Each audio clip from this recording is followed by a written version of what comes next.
దేవుని నామానికి స్తోత్రం. హల్లెలూయా. ప్రభువైన యేసుక్రీస్తు నామములో అందరికీ కూడా నా హృదయపూర్వకమైన వందనాలు. కొద్ది నిమిషాలు పరిశుద్ధ బైబిల్ గ్రంథం నుంచి ఎఫెసీయులకు రాసిన పత్రిక 6వ అధ్యాయం 10వ వచనం చదువుకుందాం. తుదకు ప్రభు యొక్క మహాశక్తిని బట్టి ఆయన యందు బలవంతులై ఉండుడి. ఆమేన్. చూడండి దేవుని వాక్యాన్ని. దేవుని మహాశక్తిని బట్టి ఆయన యందు బలవంతులై ఉండుడి. చూడండి, కొంతమందికి డబ్బులుంటే బలం ఉన్నట్టుగా ఉంటుంది, కొంతమందికి ఏమో ఆరోగ్యం ఉంటే నా అంతటాడు లేడు అన్నట్లుగా ఉంటుంది, మరి కొంతమందికి మనుషులు నాకు వెనకాలంటే ఇక నా అంతటాడు లేడన్నట్లుగా బిహేవ్ చేస్తూ ఉంటారు. దేవుడు దేనిని బట్టి మనల్ని బలవంతులవ్వమంటున్నాడంటే ఆయన యొక్క మహాశక్తిని బట్టి. ప్రభు యొక్క మహాశక్తి, నాట్ శక్తి, మహాశక్తి. సో బట్టి ఆయన యందు బలవంతులై, ఆయన యందు. సో చూడండి, బలవంతులై ఉండటం అంటే ఇట్స్ నాట్ జస్ట్ ఫిజికల్, శారీరక సంబంధమైన బలాన్ని గురించి కాదు కదా దేవుని వాక్యం మాట్లాడుతుంది. ఆత్మలో, అంతరంగంలో మనం బలవంతులుగా ఉండాలన్నది దేవుని వాక్యం. ఎందుకంటే శత్రువు యొక్క దాడి ఎప్పుడూ కూడా బాహ్యము కంటే అంతరంగంగానే ఎక్కువ చేస్తూ ఉంటాడు. యోబు యొక్క ఆస్తిని, బిడ్డలను, సర్వమును దోచుకుని వెళ్ళగలిగాడు, కానీ యోబు యొక్క అంతరంగ బలాన్ని దోచుకుని వెళ్ళలేకపోయాడు. అది విశ్వాసం అవ్వచ్చు, అది నీతి అవ్వచ్చు, యథార్థత అవ్వచ్చు, పరిశుద్ధత అవ్వచ్చు. వీటిని యోబు మీద శత్రువు దాడి చేయలేకపోయాడు.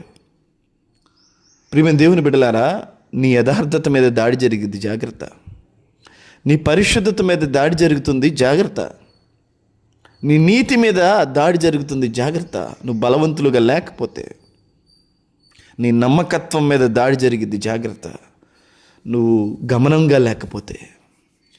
సో మనం ఎందుకు బలవంతులమై ఉండాలంటే యోబు యొక్క విశ్వాసము మీద, యోబు యొక్క నీతి మీద, యోబు యొక్క యథార్థత మీద శత్రువు దాడి చేస్తున్నాడు. వాడి టార్గెట్ యోబు యొక్క ఆస్తుపాస్తులు కాదండి, యోబు పిల్లలు కాదండి. వాడి టార్గెట్ యోబు యొక్క ఇంటిగ్రిటీ, యథార్థత, యోబు యొక్క ఫెయిత్, యోబు యొక్క భయభక్తులు.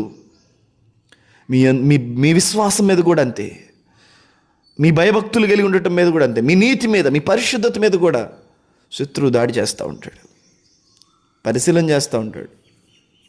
మనం దేవునిలో, దేవుని యందు బలవంతులుగా ఉండాలి. ఆమేన్. ఏ శత్రువుకి మీ విశ్వాసం మీద దొంగిలించేంత అవకాశాన్ని ఇవ్వద్దు. ప్రపంచం అంతా అంతమైపోని, నీకు జరగాల్సిన పనులు అన్నీ నీకు వ్యతిరేకంగా జరగని, బట్ ప్రభువు నమ్మదగినవాడనే ఒప్పుకోను, ప్రభువు మంచివాడనే ఒప్పుకో. అదెట్లా అండి?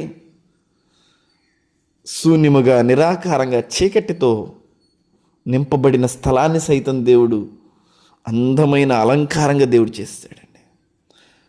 కొన్ని సీనరీస్ చూస్తుంటే భూమి మీద ఎంత అందంగా ఉంటాయి కదా, మరి అవన్నీ కూడా ఒకప్పుడు చీకటిగా, నిరాకారంగా, జలములతో కప్పబడి ఉన్నాయి.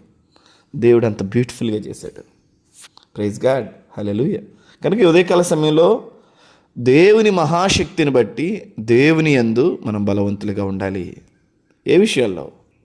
మనము దేవునిలో చేపడుతున్న విషయాల్ని గట్టిగా చేపట్టాలి. ఆమేన్. అప్పుడు శత్రువు మన జీవితాల్లో దాడి చేయలేడు.